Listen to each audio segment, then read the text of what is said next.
กราบสวัสดีครับพี่น้องป้องป่ายFCแฟนช่องของทั้งช่องพอปูนาคมหาลาภเบิดไปเลยเด้อขน่อยเด้อเอาเช้านี้เฮาก็มาพอๆกันเช้าวันพุธที่18เดือนกุมภาพันธ์พุทธศักราช2569เนาะพี่น้องเนาะเป็นจังได๋เนาะเลขไทยพากันหมานแน่บ่เนาะพี่น้องเลขหัดทัดพอปูนาคบอกเลขไทยไปออกเลขลาวเนาะพี่น้องเนาะ372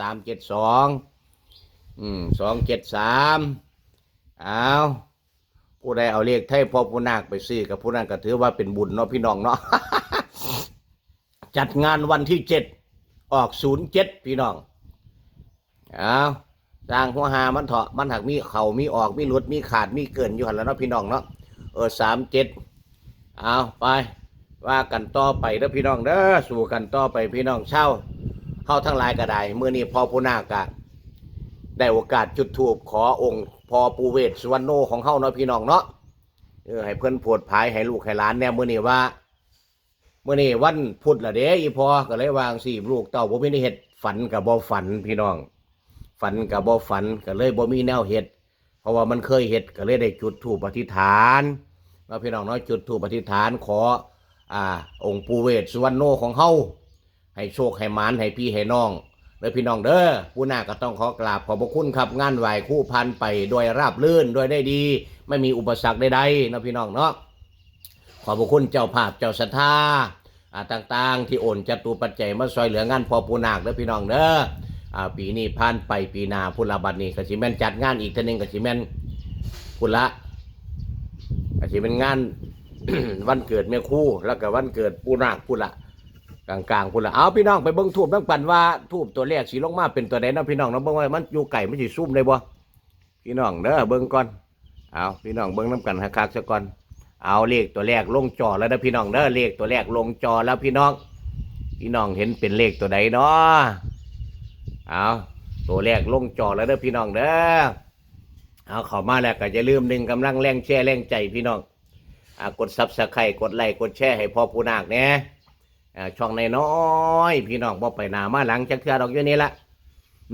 อยู่หมู่เก่านี่ละอยู่ข้างมั่ง30,000กว่า35,000อยู่นี่ละบ่ไปหน้ามาหลังจักเทื่ออยู่ เอา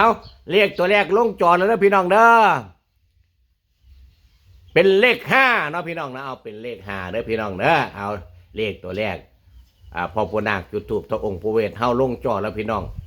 ได้แก่หมายเลข5พี่น้องหมายเลข5เด้อพี่น้องเด้อเอา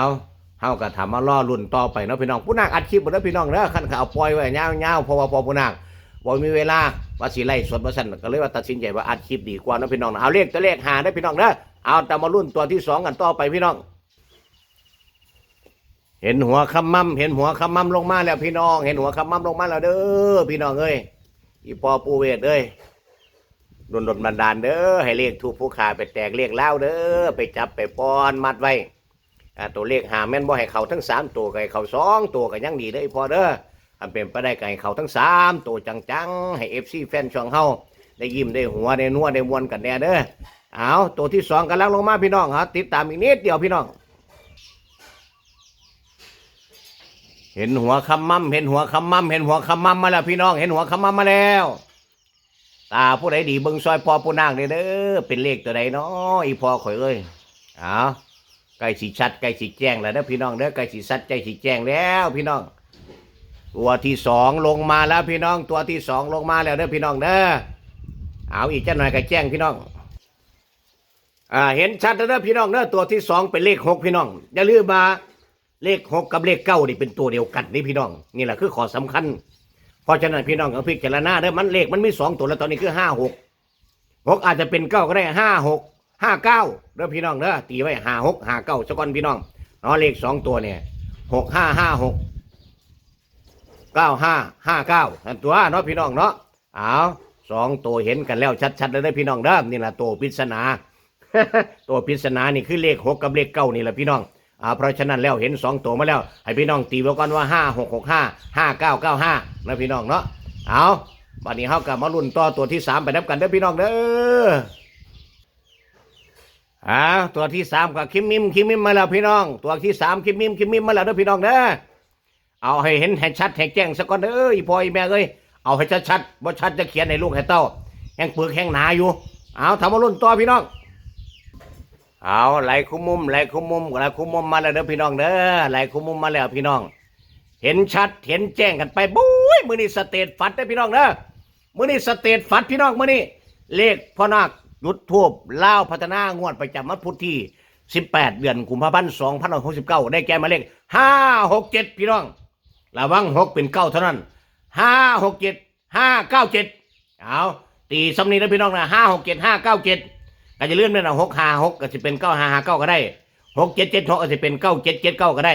ให้พี่น้องพิจารณาพิจารณาซ้อมมักกะจังค่อยจัดขัดกะจังค่อยผ่านเด้อพี่น้องเด้อเอาเห็นชัดๆแล้วพี่น้อง567สเตทฟัดให้ระวังตา6ที่เป็น9เท่านั้นพี่น้องเอาใครเห็นคลิปนี้แล้วก็ให้เฮงมันหมานลำรวยๆถูกหวยลาวพัฒนาทั้ง2ตัวล่างและ3ตัวบนงัวประจำวัน